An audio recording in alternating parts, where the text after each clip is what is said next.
What's up, guys? This is Coach Grant with First Down Training, and today we're going to be breaking down Sterling Shepard and his route running ability. Guys, if you're a receiver and you want to improve your football IQ, you want to get a little bit better reading coverage, just being on the same page as your quarterback, check out that link in the description. Let's get started. So the first release we're going to talk about today, he's doing a triple move off the line, so he's going to go right, left, right, then he's going to take 3 hard steps to the outside and break on this slant. Okay, so it's kind of like a diamond release variation, a little bit more time off the line of scrimmage, okay? But I want you to see how sudden his feet are and how violent his upper half is. Let's watch at full speed. So 1, 2, 3, 1, 2, 3. And now this is a great example of what to do when this DB gets physical. Not to just give up because, okay, so the main thing about this is if we just give one hard move to the inside, this DB's not going to bite, right? He's disciplined. He's going to have his feet moving. He's going to be able to shuffle with us, right? So I got to be really damn believable on my diamond release. Now, he goes 1, 2, 3 because you're going to see what it does to this DB. It gets him to overreact to the inside, and then he tries to he overplays the fade is what I'm trying to get at here. So again, so his first move to the inside, right? You see how explosive it is, right? And look at his foot. Toes are forward, weight's on the inside portion of his foot. That's how he gets some explosion. But look at his upper half. His upper half is what sells this thing because his eyes are not on his feet. His eyes are on this number. So when his eyes are on his number, I got to be violent with my upper half. You see his second step, same idea. But look where the weight shift is in his feet. It's on the inside portion of his feet. Here, he's just playing basketball with him. Then he gives a third move one more time to the inside.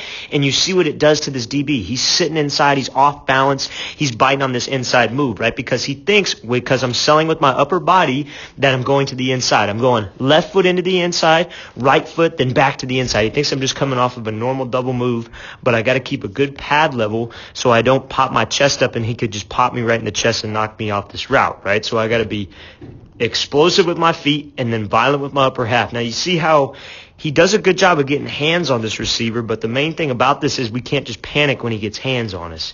I can't be here and I can't just pop my chest up and give up. I got to be physical myself. And because he's in a good pad level position, because he's always going forward, he could get his hands off of him, and you can see the separation that he's got here. He takes 3 hard steps to the outside. So it's 1, 2, 3. Gets this DB to overcommit, get him to overplay this thing. He's trying to be physical, but we use him be a physical to our advantage. He doesn't have a strong base. Swipe his hands off, and now in this position, guys, we got to make sure that we just don't lose any space. I got to pump my arms and I got to run out of this break and then go catch this ball. It's a great job by Sterling Shepard. Let's watch it full speed one more time.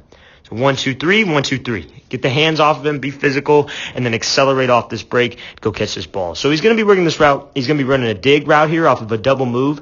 Great way to get an inside release with this double move, and you can see how this kind of looks very similar to the last release that we were looking at, but it's just one less step, okay? So here's the thing. He goes 1 to the inside, right? And I want you to see how explosive of a position he's in. He's in a good pad level. His toes are forward. He's not reaching out super wide and opening up his toes. He keeps his toes forward, and he's in a very explosive pad level position. So he goes 1, 2. Now I want you to look at how violent his upper half is. His upper half is crazy violent. He's going 1, 2, right? And now all we need is this DB just to give a little lean because I'm trying to take an inside release, right? So if I could get him leaning to the inside here, all I got to do is beat this right arm, right? Now, here's the other thing. The release we just watched, guys, this is a perfect setup of what's to come, right? Because he's that DB from the Eagles has probably watched film and seen that, oh, he loves to go on this double move, right? He loves to go left, right, then take an inside release. So what does he come back and do?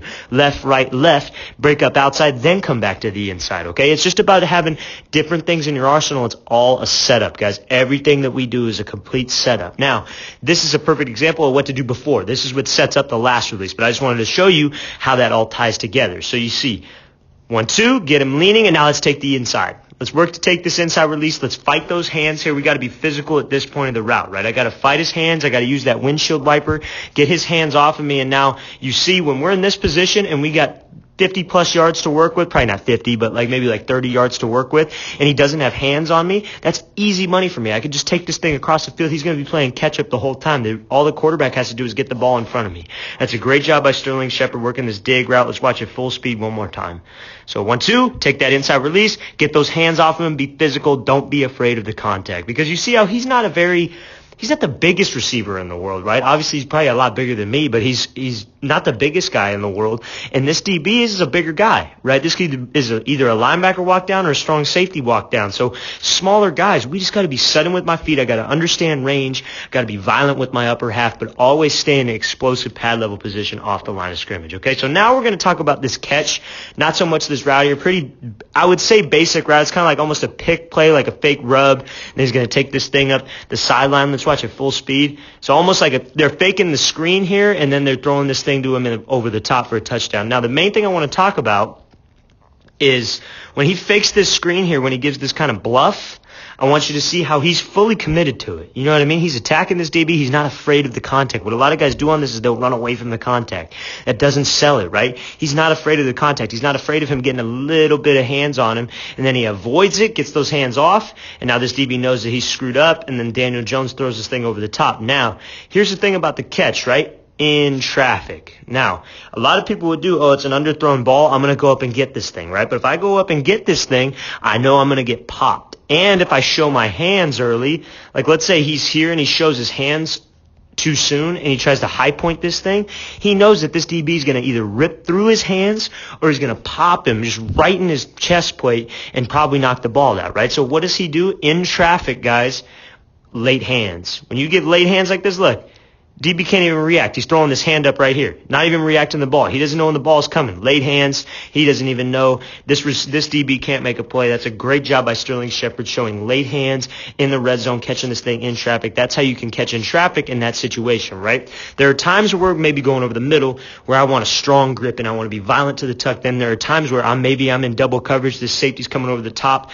and I want late hands to not let these safeties or these DBs to have any time to react. Let's watch this thing full speed one more time. So bluffs the block, comes back up, late hands, guys. Late hands. Don't give these DBs any time to react when the ball's coming over the top like that. All right, guys, I really want to thank you for watching. I really appreciate it. Again, guys, if you're a receiver and you want to get on that same page as your quarterback, you want to have a better football IQ, you want to be able to come up to the line of scrimmage, know what coverage you're going to do, know what the holes are going to be in the defense, check out that link in the description, guys, and please leave in the comments anybody you would like to see me break down next. This video is done by request, so whoever you want me to break down, I'll make sure to get back to you. I'll see you guys next time.